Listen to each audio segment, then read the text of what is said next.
भाई ऊपर पौधों में पानी डालने आया था भाई। इस शाम का भी तगड़ा ही सीन है। देखो व्यू दिखाता हूँ। ये व्यू बहुत बार देखा है मगर हर बार मज़ा आता है। और ये पौधों में पानी डालने का जिम्मा मेरा है। चाचा जी कहीं बाहर गए हुए हैं अभी, तो अपन संभाल रहे हैं जिम्मेदारी। ये देखो तो फूल क्या फूट रखे हैं भाई। तो बारिश होती है ना भाई, घी मिल जाता है भाई पौधों को।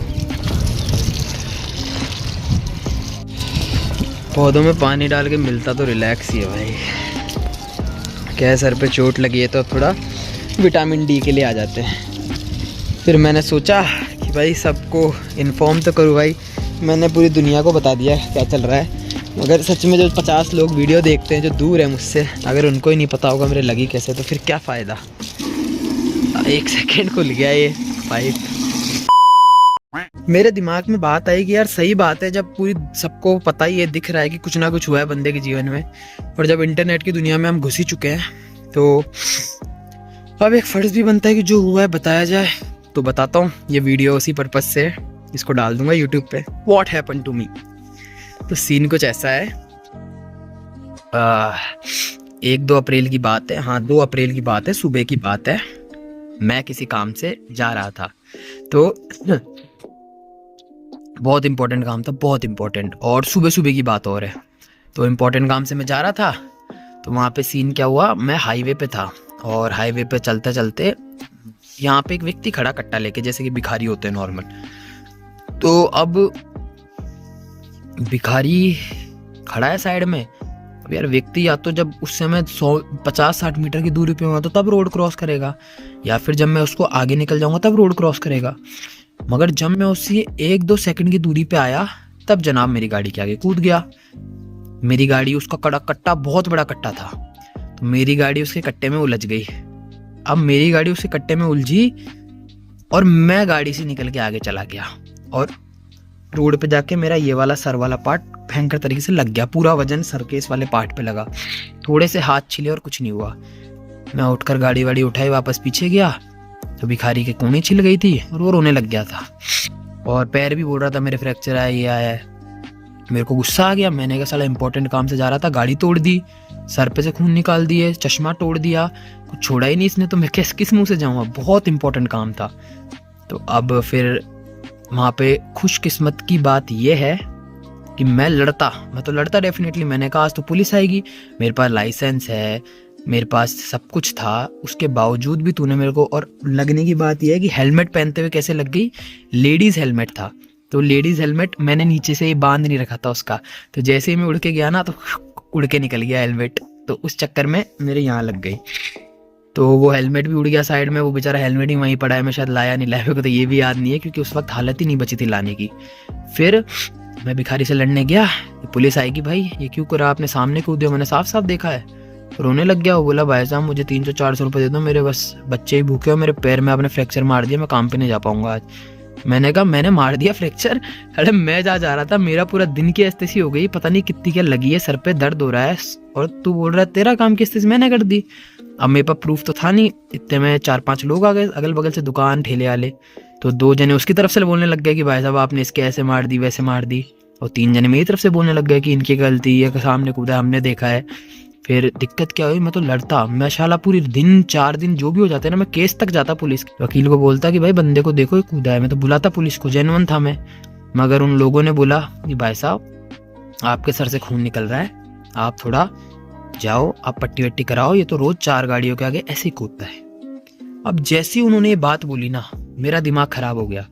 मैं समझ गया कि भाई इस व्यक्ति का कुछ नहीं बिगड़ेगा, मेरा बहुत कुछ बिगड़ जाएगा। पुलिस यहाँ 2 घंटे में आएगी, इतने में यहाँ पे मेरा माथा खुल रखा है, कितनी लगी है क्या लगी है कोई आइडिया नहीं है, बस दर्द हुआ जा रहा है भयंकर, चश्मा टूट चुका है, साला कुछ नहीं बचेगा, चुपचाप चलो, चोट साली गहरी ना हो।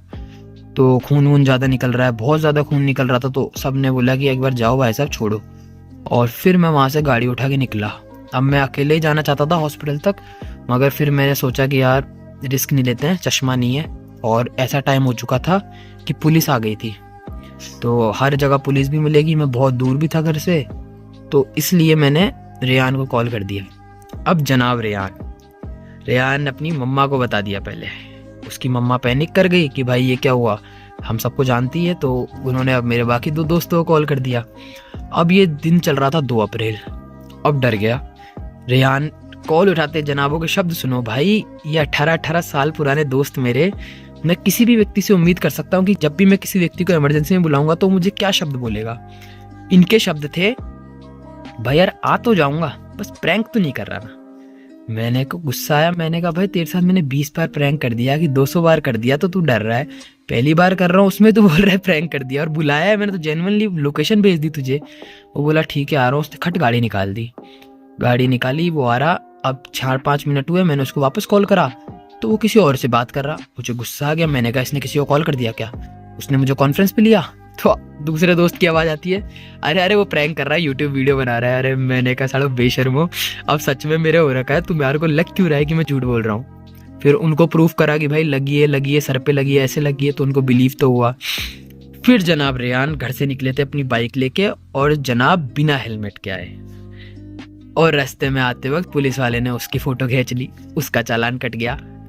अब उसका चालान कटा तो उसके फादर के पास गया। हम जब तक हॉस्पिटल पहुंच चुके थे, उसने पुलिस वाले को बोला कि सर मेरे दोस्त का एक्सीडेंट हुआ है, मैं तो जाऊंगा, आपको चालान काटना है तो काटो मेरा। तो पुलिस ने फ़ोटो भी खींच ली, उसको भेज भी दिया। उसने मेरे से मीटअप हुआ।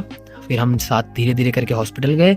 हॉस्पिटल पहुँच के जैसे ही देखा तो भाई यहाँ पे मेरे को तो दिख रहा नहीं, डॉक्टर और रेहान जानते जो हो रहा है। तो रेहान डर के बोला, अरे भाई योगेश यार तो भयंकर लग गई। तो मैंने बोला यार फ़ोटो दिखा एक बार मुझे।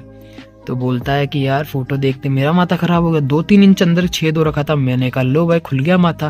वो बोला कि भैया, डॉक्टर बोला कि भाई साहब आपके तो आएंगे टाँके स्टिचेस। मैंने कहा करो भाई। उसने 4 टाँके लगाए। अब इतने में इसके फादर का कॉल आ गया कि बेटा तू कहाँ है। इसने बोला पापा ऐसी ऐसी बात है। तो इसके 1000 रुपये का चालान आ गया था। फिर वहाँ से हमने जैसे तैसे दवाइयाँ ली, गाड़ी सही कराई, जूस पिया, ऐसे कर करके फिर घर वालों को बताया 2 दिन बाद, 1 दिन बाद। तो इस चक्कर में कई चीज़ें हो गई। अब दिक्कत क्या हुई, अब सर की मामला है तो थोड़ा उस डॉक्टर ने ही बोला कि भाई साहब सर का मामला है तो यार CT स्कैन करा लेना, क्योंकि हमारे अकॉर्डिंग तो नहीं लगी है अंदर, बाहर नहीं लगी है, मगर अंदरूनी चोट आ गई होगी तो लॉन्ग टाइम में दिक्कत दे सकती है, एक बार करा लो। तो CT स्कैन करानी पड़ी, MRI करे, सब कुछ कराया। उसके बाद मैंने 1-2 व्लॉग शूट भी करे करते करते, मगर कभी याद आ रहे कभी नहीं आ रहे, दिमाग खराब हो रहा है। क्योंकि भाई अचानक से सारी प्लानिंग, बिजनेस की प्लानिंग ठप पड़ गई। कहीं पे किसी फील्ड में सोच ही नहीं पा रहा भाई। अब क्या व्लॉग करे आदमी, यार दिमाग खराब हो जाए आदमी के। 4 काम चलते चलते आदमी ही रुक गया। अब ये पट्टी बांध के थोड़ी घूमूंगा हर जगह पे, लोग देख रहे। और सबसे मेन बात, सर पे चोट लगी है, रेस्ट तो करना ही पड़ेगा। और डॉक्टर जब खुद बोल रहा 10-11 दिन रेस्ट दो। क्या ये जहाँ लगी है ना, यहाँ मसल ऐसी है कि मैं चबा भी रहा हूँ या बोल भी रहा हूँ ना तो खिंचाव हो रहा था। तो इधर साले टाँके खुलने जैसा फील हो रहा, और हल्का सा भी ऐसे गीलापन लगता तो लगता है भाई खून निकल गए। तो इसलिए, और रात को सो भी नहीं पा रहा क्योंकि पट्टी इतनी टाइट बांधी थी कि खिंचाव हो रहा भाई, यहाँ पे रखते ऐसे पूरी चमड़ी पे।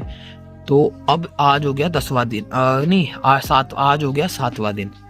तो अब 11 दिन बाद उसने बोला टाँके खुलेंगे जो लगाए, तो वो टाँके खुलवाने परसों जाऊंगा। फिर मैं ऊपर ऐसे ही 2-4 दिन से मैं रोज शाम को आकर यहाँ पे थोड़ा धूप सेकता था, पौधों में पानी डाल देता था। तो आज मेरे दिमाग में आया कि यार जब यूट्यूब की दुनिया में हो तो भाई इनसे डिस्कस करो, बताओ तो सही हुआ क्या है भाई। तो बस यही है, लगी ज़्यादा नहीं है मगर गुस्सा आ रहा है। बाकी तो हाँ अभी भी जुनून बहुत है। कसरत वाली प्लानिंग थोड़ी सी फेल हो रखी है, मगर हाँ उसको कंटिन्यू कर दूंगा। जैसे ये पट्टी हटेगी, सिर्फ बैंडेज आ जाएगी ना यहाँ पे, डेफिनेटली अपन वापस जॉगिंग, वापस कसरत, प्रॉपर पूरी बॉडी पे फुल वर्कआउट करेंगे। और बिजनेस वाले चैनल पे तो अब टाइम लगेगा भाई। अब उसमें जो दिक्कत हो चुकी है ना वो मैं समझा नहीं सकता हूँ।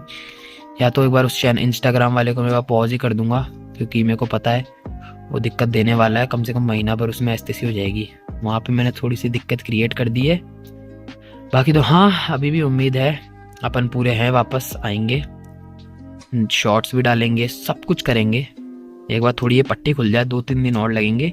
जैसे ही पट्टी खुलेगी अपन शानदार तरीके से वापस फील्ड में उतर जाएंगे।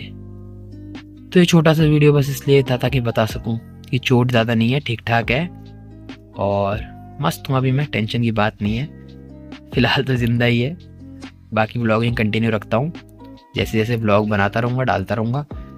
बाकी vlogging proper main focus vlogging होती रहेगी। देखो व्यूज़ से फ़र्क नहीं पड़ता, अब तो व्यूज़ आते भी नहीं है, 60-70 लोग देखते हैं, मगर मुझे पता है ये गेम थोड़ा मैं अलग खेल रहा हूँ, मेरे को ये व्यूज़ अभी चाहिए भी नहीं। मैं कम से कम 200 व्लॉग डालने के बाद जाके मेरे को कुछ करना है, तो देखते हैं। अभी तो 200-250 व्लॉग डालने में टाइम लगेगा, अगस्त तक बहुत टाइम डालना है। मैं तो डालने से फ़र्क पड़ता है, अपन डालते रहेंगे।